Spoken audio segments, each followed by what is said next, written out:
Good morning. Good to see all your faces here. Yeah. All right. So, how many of you who are, say, over 40 feel that you are a completely different person than you were 20 years ago? And for the better. And for the better.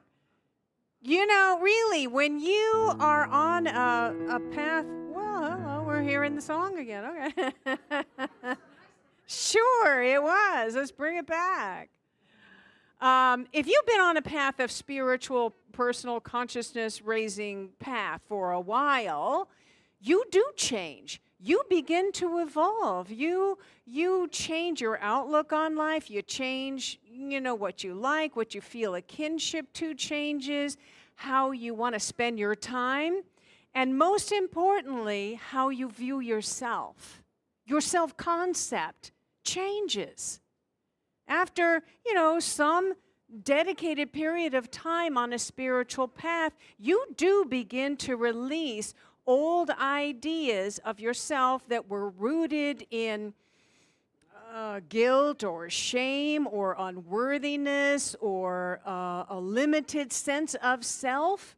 You begin to heal that and release it so that you can grow into a more empowered sense of yourself.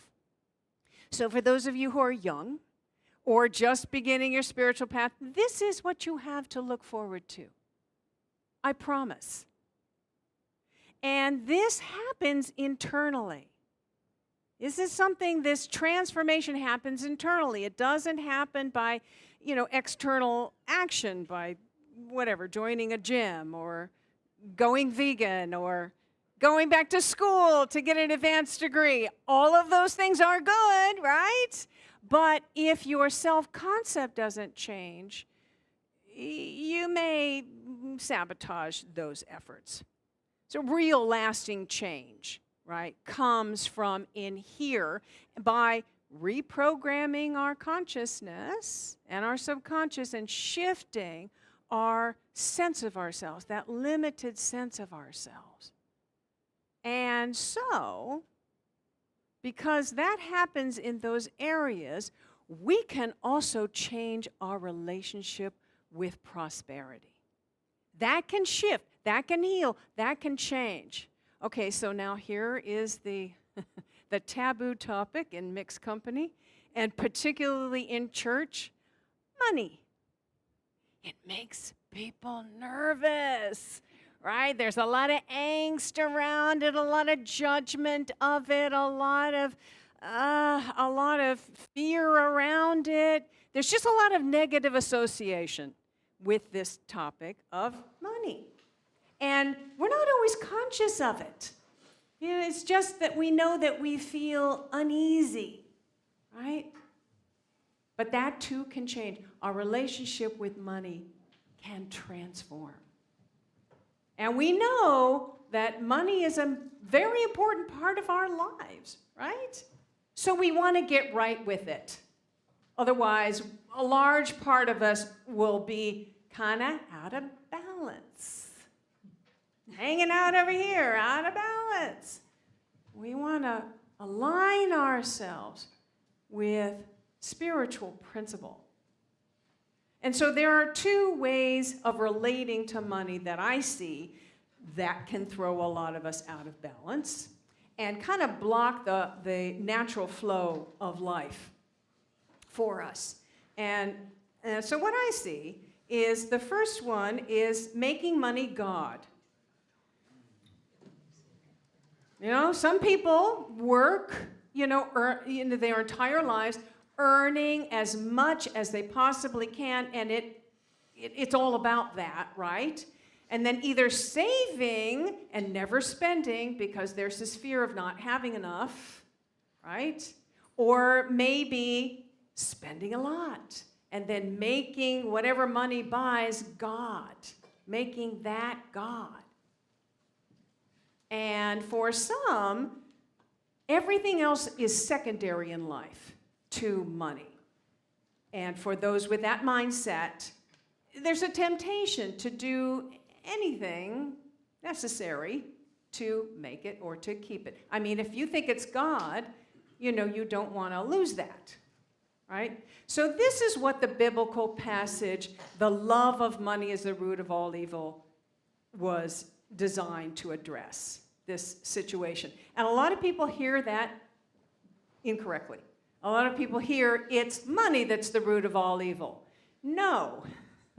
It's the love of money, the love and the worshiping of the temporary physical form of universal infinite substance, and just focusing on this to the exclusion of everything else that keeps people kind of trapped in this cycle of acquisition or hoarding.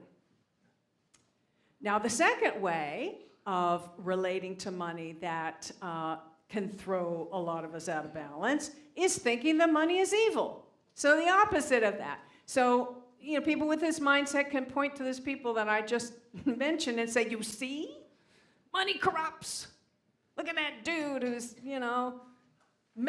he's getting rich on the backs of the oppressed, which we know happens, but they think that all rich people are like that. Not all rich people are like that. Right? And some with this mindset have, maybe been struggling to make ends meet for a long time just to survive. Or they feel that, they've just been left out of the party. And so there is, this either this obsession with money or not wanting to do anything, not wanting to have anything to do with it. Either of those two extremes. So that's where I was 30 years ago. That was me. When I'm telling you that this can change, this can heal, this can transform, absolutely.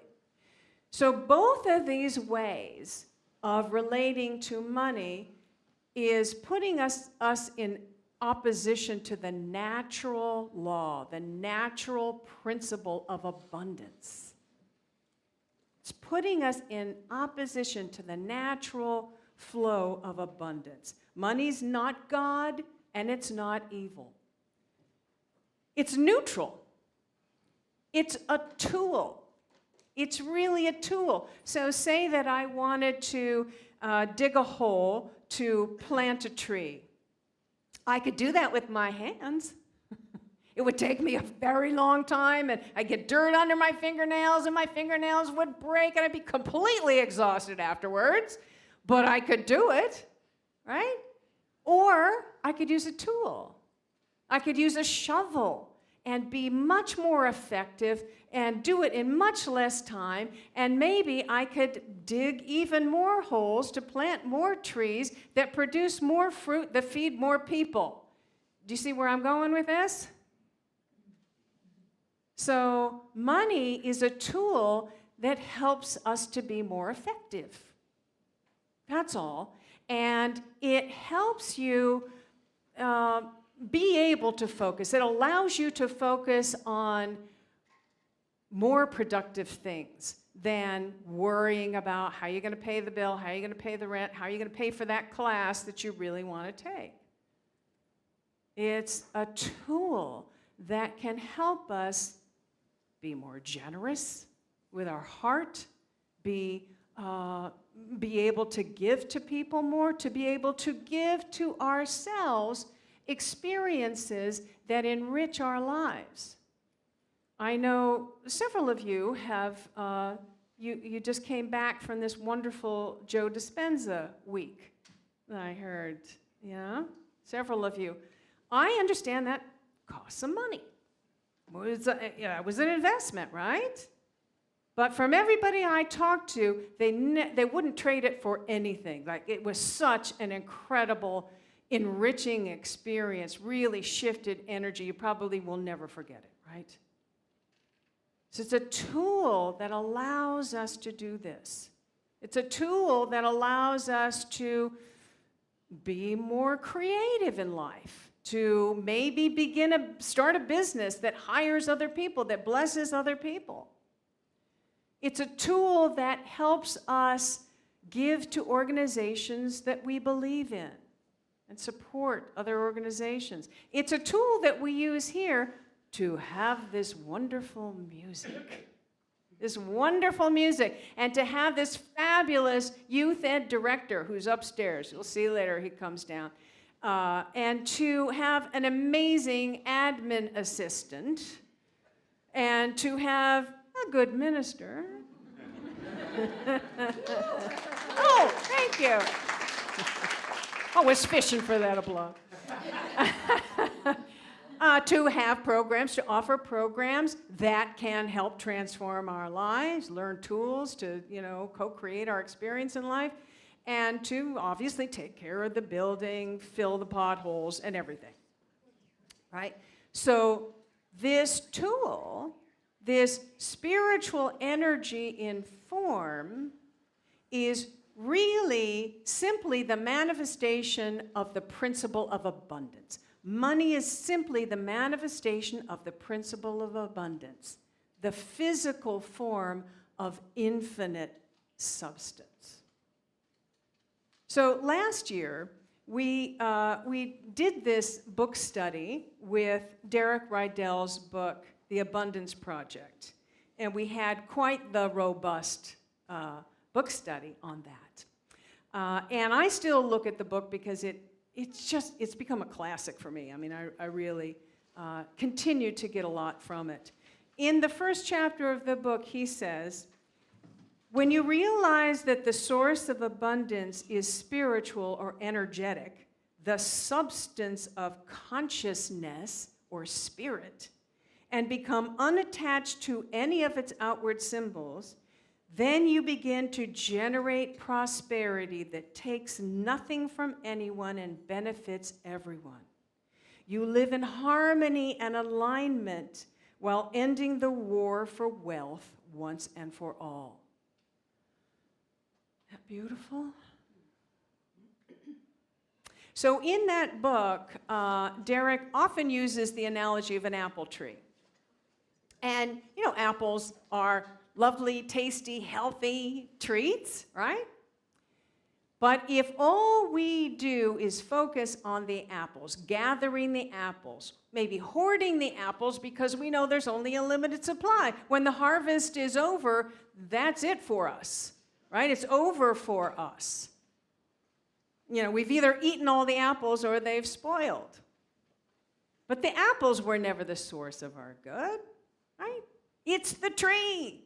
It's the tree that produces the apples. And if we take care of the tree and the soil, water it and nurture it, that apple tree will continue to produce apples season after season after season. Farmers know this. They wouldn't sell their orchard once the harvest was done. No, that would be silly. They, of course, know to take care of the trees and the land that will continue to provide. And it's not even the tree. It's really the intelligence within the tree.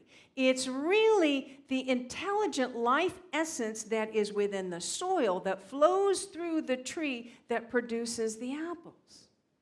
That's really what it is. So the money in your purse, your pocket, your bank account that's represented on your check and your investments, whatever, that's the fruit. That's just the fruit.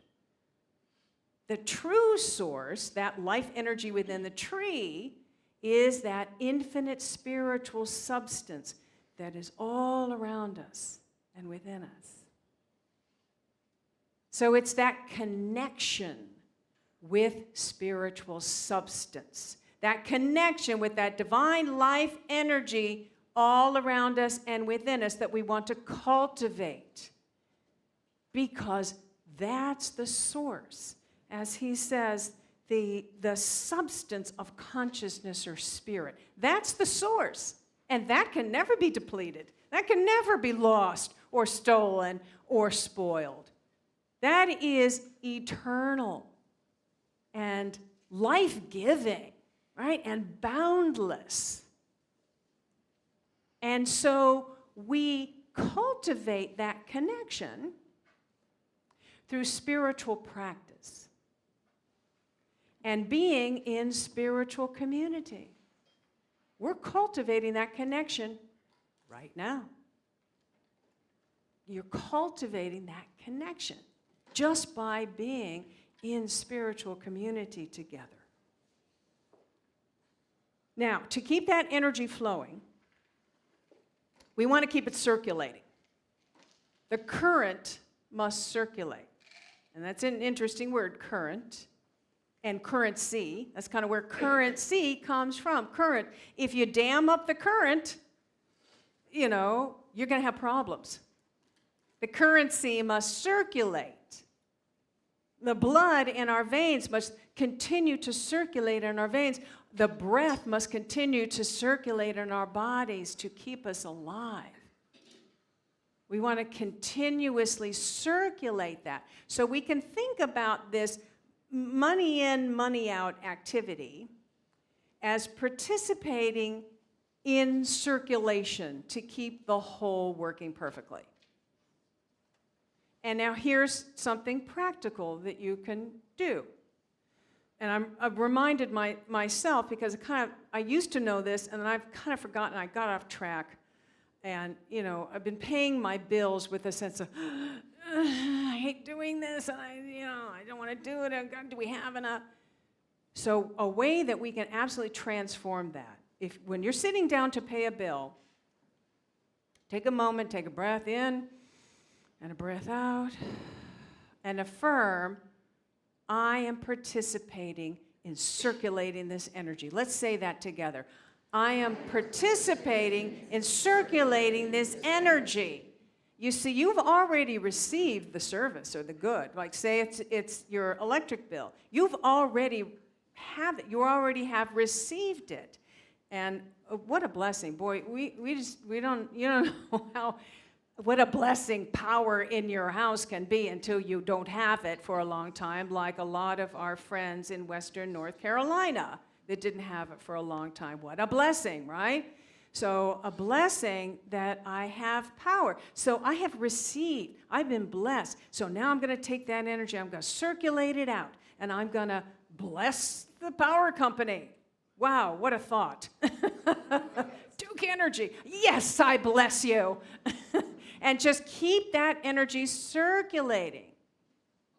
And for anything, your bill, your mortgage, your rent, groceries, or whatever, we want to get into that energy of I have received. What a blessing. I have drawn this energy in, and now I am participating in the energy of circulation because this is what has to happen, and I bless it going out.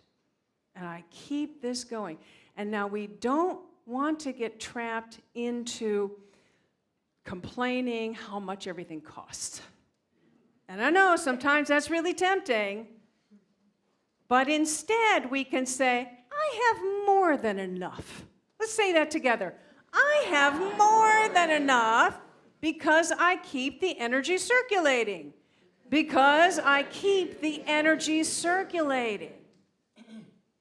So you see, we're reprogramming our consciousness to have a different relationship with prosperity, which will absolutely change our experience. And now on the other side of this, we want to receive gratefully. We want to open the doors and let it come in. All of this divine substance, infinite divine substance. We want to bless it as it comes in. So whenever you receive money, a check, your investments, a gift, or whatever, bless it and affirm, I am allowing energy to circulate to me. Let's say that together. I am allowing energy to circulate to me.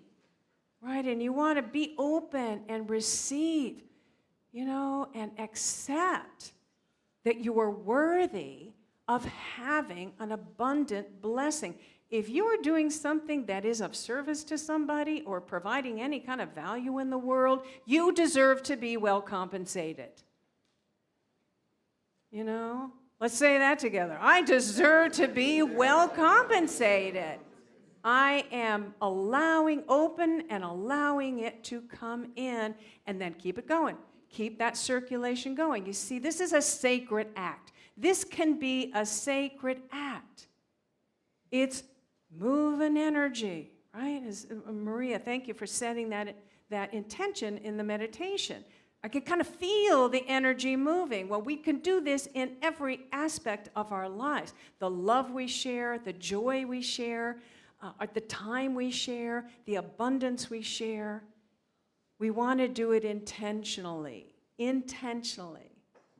which is why we have shifted what we used to call our pledge drive. And if you listen to NPR, it's like, how many times do they need a pledge drive that lasts like 2 weeks? We've shifted pledge drive to intentional giving drive. You see how that feels different? Because we are intentionally giving from the awareness that limitless divine substance is our source. We're giving with the awareness that limitless divine substance is our source, and then we are circulating it to our spiritual community that supports us in remembering who we truly are, in embracing a more empowered idea of who we are, of learning spiritual principles that can absolutely allow the flow of good to finally flow into our lives abundantly. The joy, the well-being, the peace, the love, the abundance, we can finally allow it to flow abundantly because we're learning to work with these spiritual principles. Hi. If this video has inspired you, opened your heart, expanded your consciousness, filled you with hope, empowered you in some way, we encourage you to support what we offer here at Unity Center of Peace by making your donation now. And thank you.